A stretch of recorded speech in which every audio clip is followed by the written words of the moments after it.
الفرق ما بين الديزاين فايل، وايه الفرق ما بين الفيج جام، وايه الفرق ما بين import فايل. import فايل طبعا واضح من اسمها ان انت تقدر تعمل import لاي ملف انت حفظته لفيجما على الجهاز عندك. طبعا زي ما احنا ذكرنا في بداية الدورة وبداية شرح فيجما، ان الملفات اللي بتتعمل او بيتم انشائها على فيجما كلها بتتخزن اون كلاود، يعني بتتخزن سحابيا.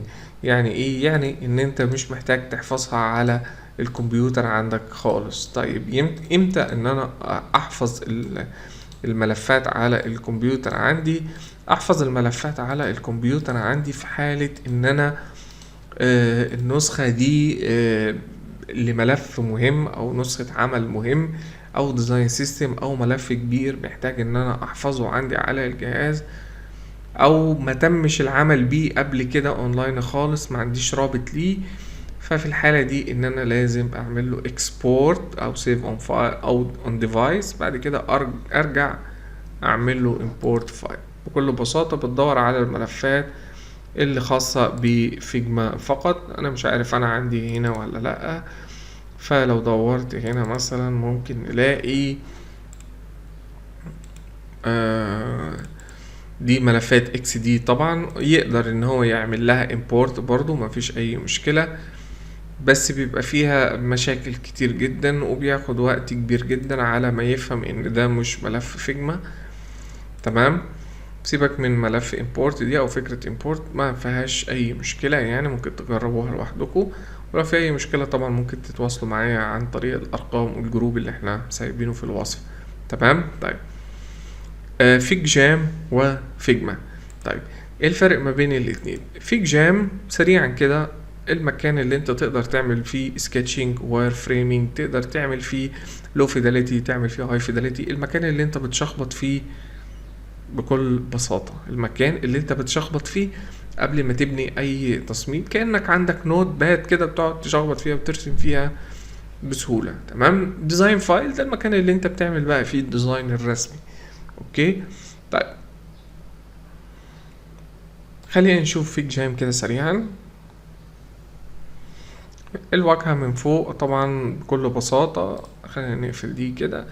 خليها هنا بيشرح لك، بيقول لك انت عايز ممكن تختار تمبلتس جاهزة. هنا في تمبلتس كتير جدا، انت عايز تشتغل على ايه؟ انت بتفكر في ايه مثلا؟ عايز تبني ايه؟ هنا بيقول لك في تمبلتس كتير جاهزة ممكن انت تنزلها او تعملها. هنا لو عايز تعمل يوزر فلو مثلا، لو عايز ترسم اي حاجة، الكلام ده كله فلو شارت، الكلام ده كله بالنسبة لك سهل ان انت تجيبه من خلال التمبلتس. تمام.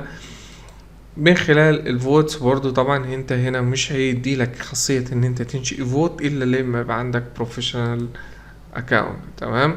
تقدر تعمل تايمر او ميوزك لو انت شغال على حاجة معينة، فانت محتاج تايمر معين، فبتحدد التايمر بتاعك وبتقول له بلاي. تمام. هنا برضو نفس القائمة اللي احنا شفناها بره، اللي هو من خلالها تقدر تعمل ملف جديد او تعمل سيف از لوكال كوبي اللي احنا اتكلمنا عليها، ان انت لو عندك الملف ده مهم بالنسبة لك تقدر ان انت تعمل له سيف از لوكال كوبي وتسيف كجام فايل. اوكي. باقي الاعدادات دي كلها احنا كلها هنمر عليها بالتفصيل مع بعض من خلال فيجما، عشان احنا لو شرحناها هنا مش هيبقى ليها استخدام ذات اهمية. هنا دي كومنت، تقدر ان انت تعمل كومنت لاي حد، مثلا تقول له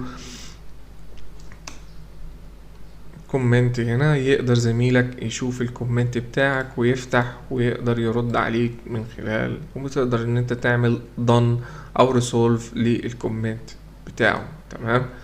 طيب عندك هنا في النص اسم الفايل والمكان اللي هو محطوط فيه، يعني هو دلوقتي في الدرافت، يعني مش محفوظ تبع تيم، ودي طبعا حاجة ليها عيوب كتيرة. يعني ايه محفوظ في الدرافت؟ يعني في الدرافت دي انت بس اللي تقدر تعدل وتشتغل عليه، اما لما يكون تبع تيم او تبع بروجكت يقدر زمايلك يشتغلوا عليه ويعدلوا عليه عادي جدا. يعني انا لو جيت اغير مثلا ده هقول له يو اي سكتش مثلا. تمام. في الدرافت. لو دوست على الثلاث نقط دي اقدر ان انا اقول له شو فيرجن هيستوري اللي احنا اتكلمنا عنها. لو انا عندي حاجة عملتها في الاول خالص من كام يوم وبعد كده لا قدر الله اتمسحت بالخطأ وانا مش عارف مين اللي مسحها من زمايلي، فاقدر ان انا ارجع للفيرجن هيستوري بكل بساطة، اقول له duplicate this version او duplicate، وهيفتحها لي في ملف تاني اقدر اخد منها اللي انا عايزه وانقله في الملف الحالي. تمام. نقطة ليست ذات اهمية دلوقتي، ممكن نرجع لها واحنا شغالين مع بعض. تقدر تعمل فيفوريت فايل تضيفه للفيفوريت، تقدر ان انت تعمل له رينيم، مفيش اي مشكلة. طيب من هنا ما تقدرش تعمل له شير، تقدرش تشارك الملف. اما من بره لو جينا هنا عملت عليه رايت كليك تقدر ان انت تعمل شير. طيب بص يا فوق هنا بيقول لك ايه to add editors first move this file from draft into a project. بيقول لك عشان اي حد يقدر يعدل على الملف لازم تنقله من الدرافت الى مشروع او الى بروجكت. طيب احنا عملنا تيم سميناه UI UX او Udemy UI UX. هنا بيقول لك to invite new editors to your file، نفس الكلام اللي هو قاله لنا. فهقول له move project، هنا هيقول لك عايز تنقله لاي بروجكت، انا هقول له عايز انقله للتيم بتاع يوديمي، عايز انقله للتيم بروجكت، اقول له move and allow edits. اقدر بعد كده هنا لما اجي اعمل شير للملف،